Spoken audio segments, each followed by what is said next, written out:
everyone, welcome back to my YouTube channel. My name is Temi and I'm the creative director of Tom Fashion Empire. And in today's video, I am going to be showing you how to take an accurate measurement. Now, measurement taking is very important in fashion designing. This is one of the things that is going to determine how your work is going to look at the end of the day. When you take a bad measurement, there is not how you can deliver a good job. When I say a good job, I'm not talking about the neatness of the job. I'm talking about how fitted it's going to be and how it is going to sit perfectly on the body. Now let's get this started.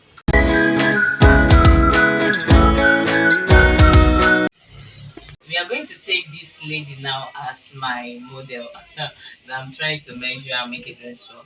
Now, one thing about measurement is communication. You want to take a good measurement, learn how to communicate. Communication is the easiest way and the key. When at times when you are taking a measurement, on our body, one hand is bigger than the other. On some people it is obvious, to some people it is not obvious. But for everybody, one, especially the arm, one side is bigger. Even women, we can affirm to that even the bust, one part is bigger than the other.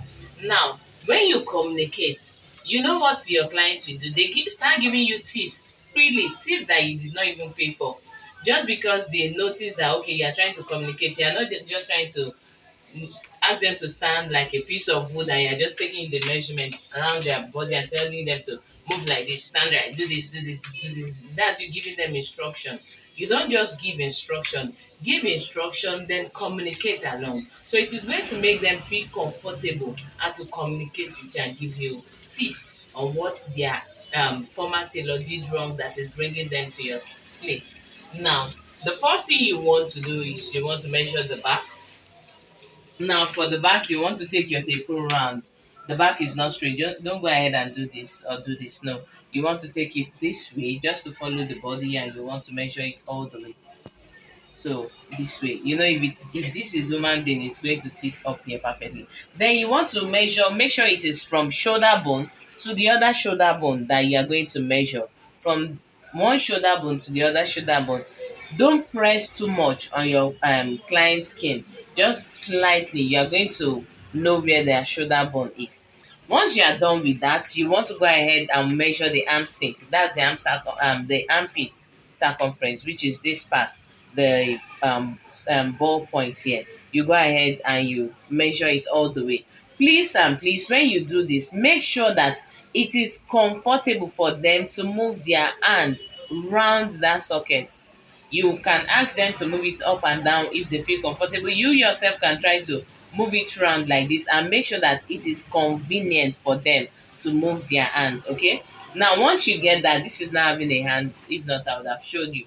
Now there are two ways to measure the sleeve length.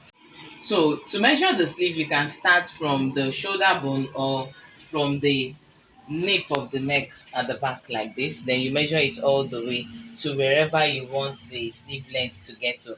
But then you make sure that wherever you are going to be measuring your sleeve width, whichever point you measure, just make sure you stick to it so that you don't make mistake. Let's say customer A come, you measure from here, B came, you measure from here. So at the long run, you get confused because you are using two ways. So just pick one and stick with it. And always remember that when you measure from the nape of the neck at the CB line here, you make sure that it simply means that whatever the length of the sleeve you measure is, at the end of the day, it means that you are going to be subtracting half back from the total sleeve length.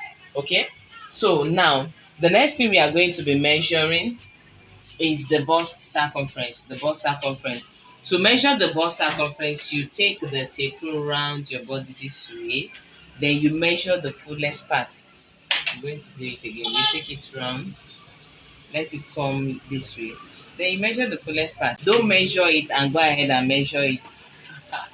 Don't measure it tight, because when you do so, it is going to make the garment to press the body, which is not what you want. So you just want to measure it, give it a little bit ease so that it is free around the body. Okay, so now that is that for the bust circumference. Another point is the waist circumference. We have the high waist and the low waist.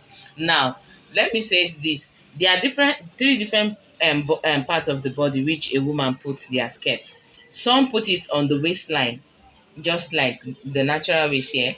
Some put it on their navel and some put it low waist below the navel. So you can ask the person that, "Ma, where do you put your skirt?" So some people will tell you that just measure anywhere. Tell them that, "Man, no," so that it is going to help me to do your skirt right or your gown right, so that I know where you put it and where. Then you as well. There are some people that actually place their skirt or the outline that they have been using for them is actually on the wrong part of their body. So you can just put your taper round. Just look at the effect. You want to, whenever you are working with a woman body, you want to work with the part of their body that their waist is well defined.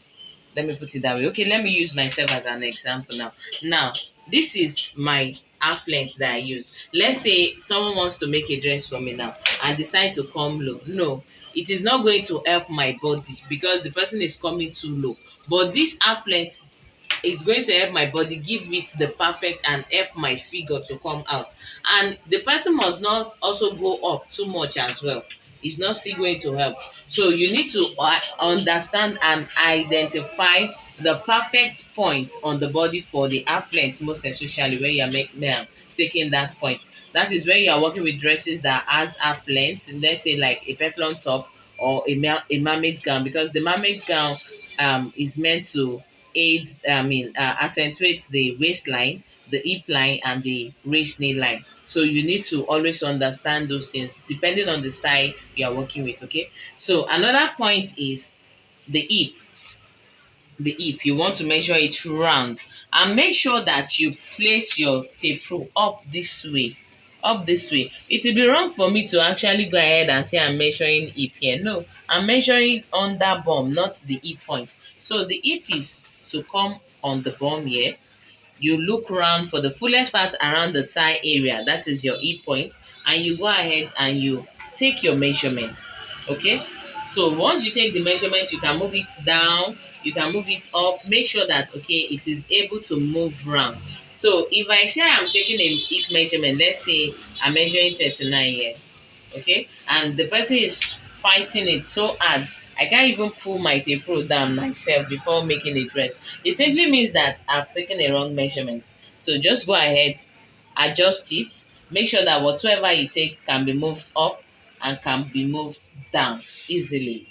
So that's it for the hip measurement. Another thing you want to measure is the half length. Okay, so if you have eyes, everybody has eyes, let me put it this way. If you have eyes for detail, that you don't easily forget something, make sure that wherever you measure your half length, that's the natural waistline from, when you are working on the half scale, should be where you measure the half length measurement.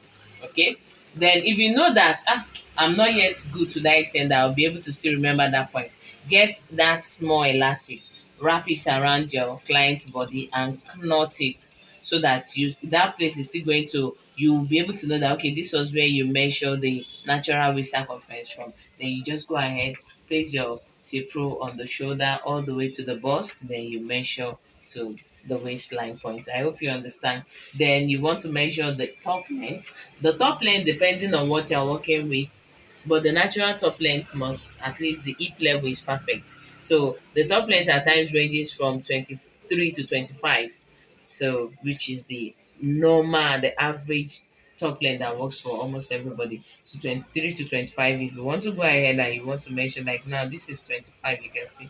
So this is 25 here. So now that's it for the top length. Then when you are measuring the short length, you ask, do you want it to get above the knee, below the knee, 3/4?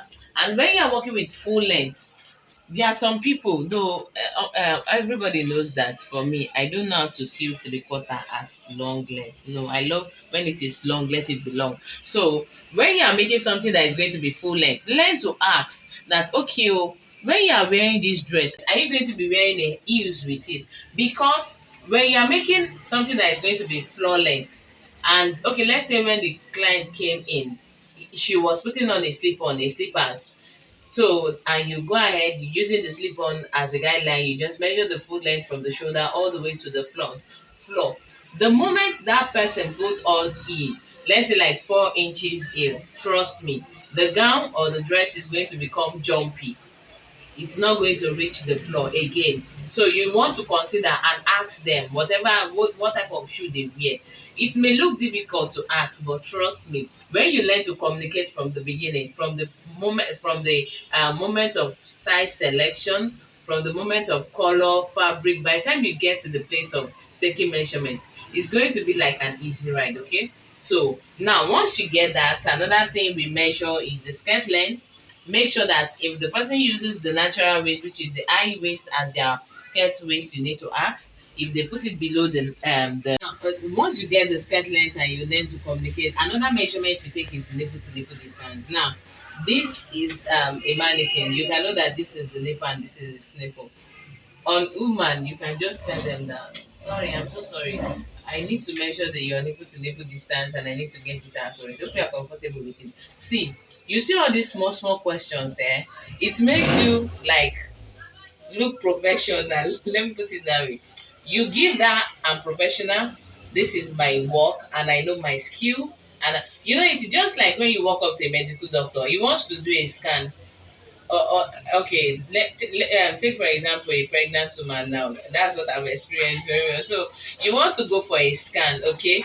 You know better that okay, if you don't want to pull your clothes all the way, you need to put on maybe a short and a top so that they can just ask you to raise up your top and all you are going to expose is your tummy, okay? Now, so and they don't feel ashamed to ask you to pull it up because it is their work. You can't have your garment covering your stomach and you ask a medical doctor to conduct a scan. Possible? It's not possible. So it's also the same thing that you should also bring to your fashion business or your tailoring services as a designer. Ask them, let them know you need to get it. So ask them that is this their nipple to nipple distance? Because if you measure, let's say I measure year to year, this side here to this side here as my nipple to nipple distance, it is wrong. The bustier or the corset is not going to be a bustier or corset at all. It's going to be something unnamed yet. So you need to talk, make sure you get it right. So it's either nipple to nipple or bust span, anyone you know it as. Then you want to measure your shoulder to the bust point or your shoulder to nipple point, anyone. Then the shoulder to under bust. Don't go ahead and measure your under bust here. No, measure the shoulder to under bust perfectly because it is going to help the bust to sit perfectly inside that curved or contoured area. So now another thing you need to measure is the neck circumference. We use this when we are working with shirts or garment that just fits around the neck. So when you are measuring this, make sure ask the person that they should try and breathe in, breathe out, swallow their saliva like they're trying to swallow. Then ask them, is it comfortable? Then, if they feel comfortable, fine. Definitely, when you work with that measurement, it's going to sit perfectly. Don't go ahead and tight their neck and say, yeah, it's because of the design. No, no, no, no, no. Don't do that, okay? So, then, depending on whichever other garment you are trying to make, but these measurements I just talked about, I just explained, are just the basic measurements that we are going to use in this sewing journey. So I hope you learned one of things, something new that you can add or multiply. So I look forward to seeing your faces in the next video. So if you are new to my channel, kindly subscribe, like, share with friends and family. I'll see you in the next class. Thank you for watching. Bye bye.